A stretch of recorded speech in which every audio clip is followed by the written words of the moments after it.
A day after a massive hospital blast in Gaza, which is believed to have killed hundreds of people.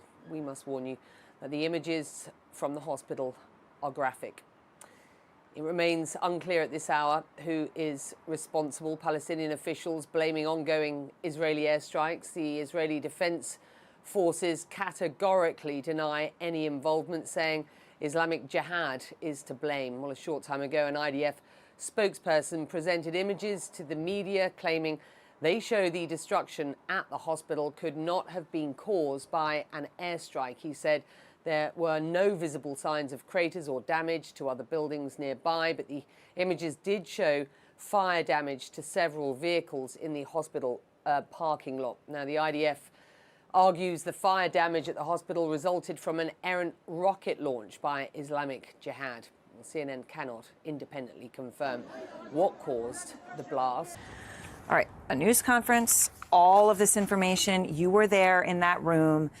They feel the need to make their case and point by point. What did you hear?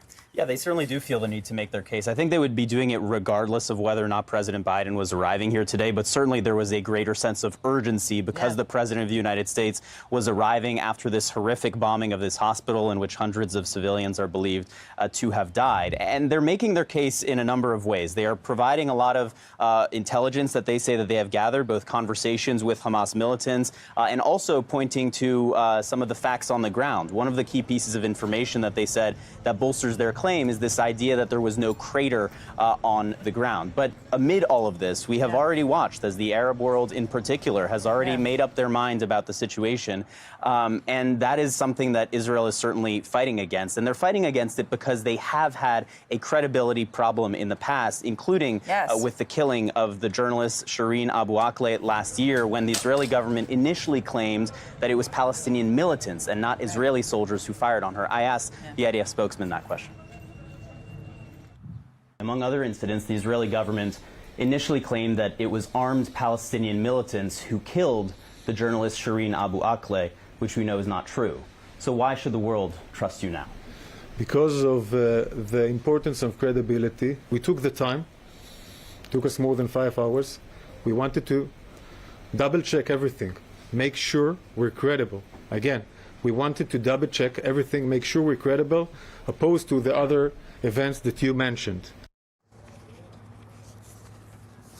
And so he says that we're taking the time to be credible this time, right? Acknowledging almost that they have had a credibility problem in the past. Acknowledging that there are times where they have not been credible, right? Yeah, absolutely. Absolutely. Although, and I understand time is of the essence, but 5 to 6 hours, I know they're saying that's a lot of time.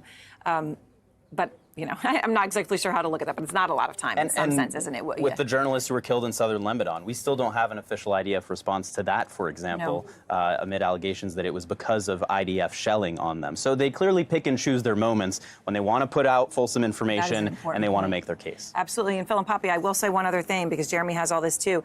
What they show here is what we already know, but I think is worth emphasizing to viewers, that they have complete surveillance of this area, drone surveillance constantly, right? And they actually put out a trajectory analysis of every rocket that was coming in and out of that time. You say, how could they know that? Well, they do know that because that's how they activate their Iron Dome on such specific small locations, right? Because they do know rocket trajectories and angles, and they do know that analysis. So I think it is significant just to say they are putting this level of granular detail out to support their claim.